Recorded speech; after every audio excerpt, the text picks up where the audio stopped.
Hi, I'm here. Do you like exploring caves and cliffs? Some people are afraid of the dark and of heights, so they probably wouldn't enjoy spelunking or hiking up steep cliffs. But me? I love discovering new caves and climbing up high places to see the view.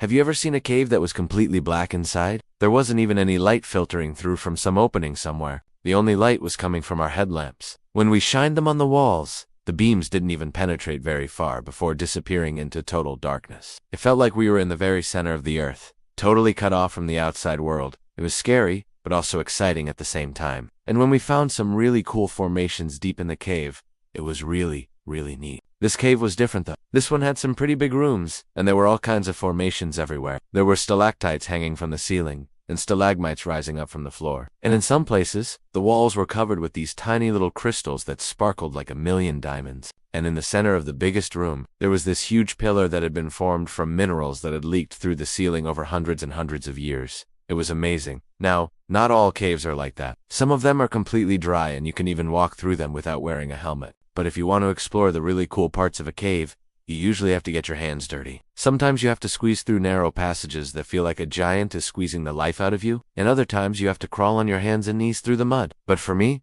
that's part of the adventure. I love the challenge of exploring these underground labyrinths. I bet you don't think that many caves have rivers flowing through them, but this one did. And we found some really cool fish living in the pools. Some of them were blind, which isn't surprising because there isn't much light down there. But they had really unique adaptations to help them survive in the dark. But it's not just the caves that are exciting. Sometimes when you hike up to a high place, you can see an amazing view. From the top of this mountain, we could see 4 miles and miles in every direction. The wind was really strong, so I had to hold on to my hat so it wouldn't blow away. But it was so worth it because the view was absolutely spectacular. There were snow-capped mountains in the distance and rolling hills closer to us. And in the valleys, we could see rivers snaking their way through the landscape. There were also tiny little villages and farms, and it almost looked like someone had sprinkled the fields with salt. It was so neat to see everything from above. It's a good thing I like heights, because sometimes you have to climb up really high to get the best view. This cliff face was so tall that it seemed to touch the sky. At first it looked kind of scary, but then I realized that there was a trail that went all the way to the top. So I started hiking up.